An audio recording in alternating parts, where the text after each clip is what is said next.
तो स्वागत है आप सभी का लक्ष्य संस्कृत एवं संस्कृति में। मैं प्रियंका मिश्रा आपका स्वागत करती हूँ। आपकी हम लोग जान रहे हैं कि आज 13 मार्च है और राजकीय इंटर कॉलेज प्रवक्ता परीक्षा का जो मेंस परीक्षा होने वाली थी आज वह संपन्न हुई। उसका प्रथम प्रश्न पत्र आज मैं आप लोगों के सामने लेके प्रस्तुत हूँ, जो सामान्य हिंदी एवं निबंध का था। कुल 8 प्रश्न इसमें दिए गए थे पहले पेपर में और खंड अ और खंड ब 2 भागों में विभक्त थे। खंड अ में सभी प्रश्न और अपठित गद्यांश, जैसा कि हम लोगों ने पढ़ा था पहले भी, अपठित गद्यांश अवतरणों को हल करना, बिल्कुल उसी तरह से प्रश्न आए थे। और उसके बाद खंड ब में हमारा निबंध लेखन था। तो निबंध भी बड़े अच्छे विषयों पर आए जो हम सभी के लिए बहुत आसानी से करने लायक भी थे पेपर। तो बहुत अच्छा पेपर आया, यह आप लोग देख सकते हैं। खंड ब में हम लोगों को निबंध लिखना था, उस निबंध को भी देख लीजिए। हाँ देखिए, खंड जो ब था हमारा वह निबंध का था, द्वितीय खंड हिंदी निबंध का था, जिसमें 1000 शब्द सीमा के निबंध लिखने थे। उसमें निबंधों में था विज्ञान की सामाजिकता, दूसरा था भूस्खलन कारण एवं परिणाम, तीसरा निबंध था सांस्कृतिक बहुलता अर्थ एवं भूमिका, तीसरा था गद्य जीवन संग्राम की भाषा और 5वां निबंध था सामाजिक निजता अधिकार मूल्य एवं महत्व और 6वां निबंध था आज़ादी का अमृत महोत्सव।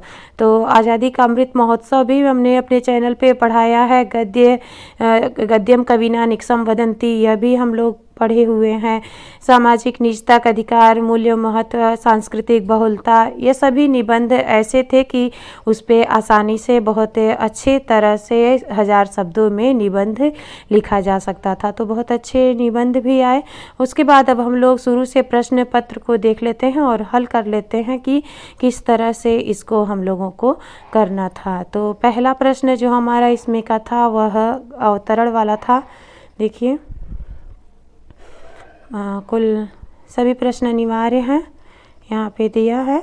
सभी प्रश्न अनिवार्य हैं, सभी प्रश्नों के अंक निर्धारित हैं, उनके सामने लिखे हुए हैं। समय हमारे पास 2 घंटा था पहले प्रश्न के लिए और अधिकतम अंक 100 नंबर का था। 100 अंकों का प्रश्न था सभी अंक, और कहीं भी अनुक्रमांक नाम पता टेलीफोन नंबर इत्यादि नहीं लिखना था। तो पहला जो प्रश्न था वह अवतरण से संबंधित था, जो 20 अंक का था, 20 नंबर का पहला प्रश्न था। तो यह अवतरण है, इसको ध्यान से पढ़ लीजिएगा। आपके पास भी अगर पेपर प्राप्त हो गया हो तो उसको भी देख लीजिएगा, नहीं तो यहाँ से स्क्रीनशॉट लेकर के आप देख सकते हैं। इसके बाद इससे संबंधित प्रश्न थे। तो प्रश्न देखिए, 4 नंबर का, फिर 4 नंबर का, 2 नंबर का और 10 नंबर का, इस तरह से कुल 20 नंबर के यह प्रश्न उत्तर थे। पहला प्रश्न इसमें था रेखांकित अंश की व्याख्या कीजिए। तो जो यह रेखांकित अंश है, यहाँ पे देखिए, अपने मनोगत विश्व दृष्टि या दर्शन के प्रति इस प्रकार की निर्ममता ही सभी प्रथम कोटि के यथार्थवादियों की महत्ता की कुंजी है, जो उन्हें उन द्वितीय श्रेणी के लेखकों से अलग करती है, जो अपने सामाजिक दृष्टिकोण या विश्व दर्शन तथा वस्तु स्थिति में जबरदस्ती सामंजस्य स्थापित करते हैं। तो यह जो रेखांकित अंक थे तो इन्हीं की व्याख्या करनी थी। 4 अंकों का यह था। इसके बाद दूसरा प्रश्न था, एक लेखक की विशेषताओं पर प्रकाश डाली, एक श्रेष्ठ लेखक की विशेषताओं पर। तो अवतरण के आधार पर ही आपको इसमें से भी लिखना था। अवतरण को 2 से 3 बार अगर आप पढ़ेंगे तो आसानी से आपको इसका उत्तर मिल जाएगा। फिर इस अवतरण का उचित शीर्षक लिखिए। शीर्षक पे हम लोगों ने पहले भी बताया था कि शीर्षक जरूर आएगा लिखने को। उसके बाद गद्यांश का मूल भाव संक्षेप में प्रस्तुत कीजिए, यह भी था। यह 10 नंबर का था। तो जो इसका मूल भाव था, जैसे कि इसकी समरी जो होती है, सारांश, उसको लिखना था, वह 10 नंबर का था। तो इस तरह से पहला प्रश्न हमारा हुआ। दूसरा प्रश्न था कि वाक्यों को शुद्ध कीजिए। तो रात गई आप कहाँ थे, तो यहाँ पे गई आप नहीं लिखेंगे, तभी काम चल जाएगा। यह इतनी रात बीते आप कहाँ थे, तो यह हो जाएगा। उसके बाद दूसरा प्रश्न है हमारा, तो पहले में गई के जगह पे यहाँ पे बीते हो जाएगा, इतनी रात बीते आप कहाँ थे, इसका यह आंसर हो जाएगा। दूसरा वाला है बालक सोती नींद से जाग उठा, तो यहाँ पे सोती नहीं होगा, यहाँ पे नींद से जाग उठा, तो इसका यह आंसर हो जाएगा उत्तर। तो यह दोनों प्रश्न आपके हुए। तीसरा प्रश्न है हमारे पाठ्यक्रम में पाठ्यक्रम के 2 भाग हुए हैं, तो पाठ्यक्रम के नहीं होगा, यहाँ पे में होगा। हमारे पाठ्यक्रम के सोती नींद की जगह पे नींद से जाग उठा, यहाँ सोती नहीं होगा, पाठ्यक्रम में होगा यहाँ पर।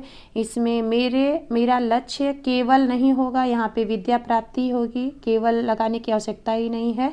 और सावित्री जो सत्यवान की पत्नी थी वह एक पतिव्रता थी, तो यहाँ पे इसको संयुक्त वाक्य में कर देंगे। एक वाक्य में सावित्री सत्यवान की पत्नी थी, वह एक पतिव्रता नारी थी, इस तरह से भी हो सकता है और इस तरह से भी हो सकता है सावित्री सत्यवान की पत्नी एक पतिव्रता नारी थी, सत्यवान की पत्नी सावित्री एक पतिव्रता नारी थी। तो इस तरह से हम इसको शुद्ध कर लेंगे वाक्यों को। तो दूसरा प्रश्न भी हमारा हो गया। अब तीसरा प्रश्न देखते हैं। निम्नलिखित शब्दों के बहुप्रचलित पर्याय लिखिए, तो जो इसमें से सर्वाधिक प्रचलित होंगे, भी 5 अंकों का है, 5 प्रश्न है, इसको देखना है। हाँ, तो तीसरा प्रश्न जो हमारा है वह इस प्रकार से है। तीसरा प्रश्न, निम्नलिखित शब्दों के एक एक प्रचलित पर्याय लिखिए। तो अर्क का अर्थ सूरज होता है, पर्यायवाची इसका सूर्य या सूरज होगा। मार्तंड का भी सूर्य या सूरज ही होगा, मार्तंड का अर्थ भी सूर्य होता है और अर्क का भी पर्याय सूर्य होता है। आगंतुक का अतिथि होगा, अतिथि। उसके बाद पेय जो है, पेय का दूध होता है, अमृत भी हो सकता है। वृत्ति का व्यवहार या आचरण, इसमें से कोई भी आप लिख सकते हैं, तो इसका पर्यायवाची यही होगा। तो तीसरा प्रश्न हमारा प्रचलित पर्यायवाची लिखना था, तो अर्क, मार्तंड, आगंतुक, पेय और वृत्ति, इस प्रकार से थे यह। इसके बाद प्रश्न संख्या 4 है। एक एक मुहावरा हमको लिखना है चौथे प्रश्न में। चौथा वाला जो हमारा प्रश्न है वह है मुहावरा। तो निम्नलिखित मुहावरों और लोकोक्तियों का अर्थ स्पष्ट करते हुए वाक्य में प्रयोग कीजिए। तो 1 और 11 होना पहला, इसका अर्थ आप लिखेंगे 1 और उसके बाद फिर उसका वाक्य में प्रयोग करेंगे। तो 1 और 11 होना अर्थात 1 और 1 11 यानी संगठन में शक्ति। चांदी का जूता पहनाना, चांदी का जूता पहनाना का अर्थ क्या होगा?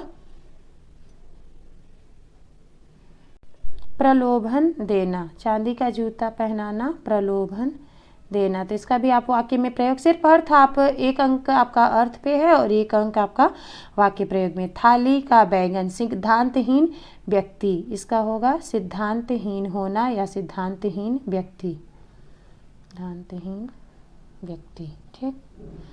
इसके बाद कबहु निरामिष होए न कागा, यह है कबहु निरामिष होए न कागा। कौवा कभी शाकाहारी नहीं हो सकता, अर्थात जो दुष्ट व्यक्ति होता है वह अपना दुष्टता नहीं छोड़ सकता है, दुष्ट व्यक्ति अपनी दुष्टता नहीं छोड़ सकता है, दुष्ट का न दुष्टताहीन होना। उसके बाद जंगल में मोर नाचा किसने देखा, कि ऐसा कार्य, तो इसका जो 5वां है, जंगल में मोर नाचा किसने देखा, ऐसा कोई कार्य जिससे दूसरों को कोई लाभ ना हो, तो इसका यह होगा ऐसा कोई कार्य जिससे दूसरे को कोई लाभ ना हो। तो इसका भी वाक्य प्रयोग आप कर सकते हैं कि ऐसा कार्य करने से तुम्हें क्या फ़ायदा हुआ जब उससे हमें कोई लाभ नहीं है, जंगल में मोर नाचा किसने देखा, तो इसका यह अर्थ हो जाएगा। तो इसमें 10 नंबर थे आपके। इसके बाद निम्नलिखित समस्त पदों का विग्रह कीजिए तथा समास का नाम लिखिए।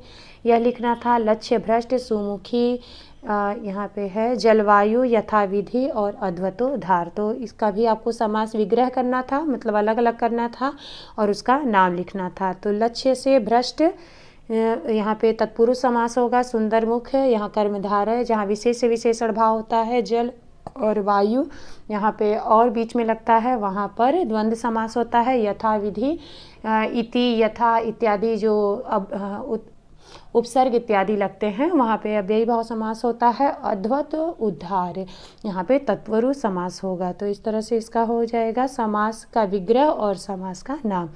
इसके बाद निम्नलिखित प्रश्नों के उत्तर लिखिए। भक्ति काल के एक ऐसे प्रमुख कवि का नाम लिखिए जिसने उत्तर प्रदेश की 2 मुख्य भाषाओं में कार्य किया हो। तो 2 मुख्य बोलियों में रचनाएं की हों। तो तुलसीदास जी दोनों अवधी और ब्रज भाषा दोनों में अपनी रचनाओं को करने वाले हैं। तो तुलसीदास जी यहाँ पे उत्तर होगा। उसके बाद यहाँ पे पहले प्रश्न का तुलसीदास हो जाएंगे उत्तर, तुलसीदास। इसके बाद दूसरा प्रश्न है गधा का गर्दभ, तीसरा श्रृंग का सींग, चौथा द का पयोद का संधि विच्छेद, पयः धन है। तत्सम मतलब जो संस्कृत से सीधे सीधे आ जाते हैं जो प्रश्न जो, तो यहाँ पे गर्दभ हो जाएगा, फिर श्रृंग का सिंह हो जाएगा, पयोद का पयः धन द हो जाएगा, प्रेरणार्थक क्रिया के लिए यह हो जाएगा। ठीक है। तो उसके बाद 7वां प्रश्न आपका था निम्नलिखित शब्दों के शुद्ध रूप लिखिए। तो दुरावस्था, साम्यता, चिन्ह, पैतृक और अभीष्ट, इसका शुद्ध रूप लिखना था। फिर इसका द्वितीय खंड में आपको निबंध लिखना था जो 1000 शब्द सीमा पर था। तो यह हम लोगों ने पहले ही बात किया। विज्ञान की सामाजिकता, भूस्खलन के कारण और परिणाम और सांस्कृतिक बहुलता, अर्थ एवं भूमिका, गद्य, जीवन संग्राम की भाषा, नागरिक निजता, अधिकार, मूल्य एवं महत्व, आज़ादी का अमृत महोत्सव। तो बहुत अच्छे अच्छे निबंध भी थे। अब पेपर बहुत ही अच्छा आया था, मेरिट अधिक जा सकती है। तो चलिए देख लिया गया हम लोगों ने। कुल 8 प्रश्न थे, 7 प्रश्न इसमें थे और 8वां प्रश्न जो हमारा खंड दूसरे में था, ब खंड में था जो निबंध वाला था। तो आशा है आप लोगों को अच्छे से समझ में आया होगा, इसकी व्याख्या भी समझ में आई होगी। तो फिर मिलते हैं आगे फिर किसी अन्य सब्जेक्ट के साथ, अन्य विषय के साथ। अभी तो इसका जो द्वितीय प्रश्न पत्र है उसको भी लेकर के हम लोग आएंगे। तो ठीक है, आज के लिए बस इतना ही। नमः संस्कृताय, नमो नमः।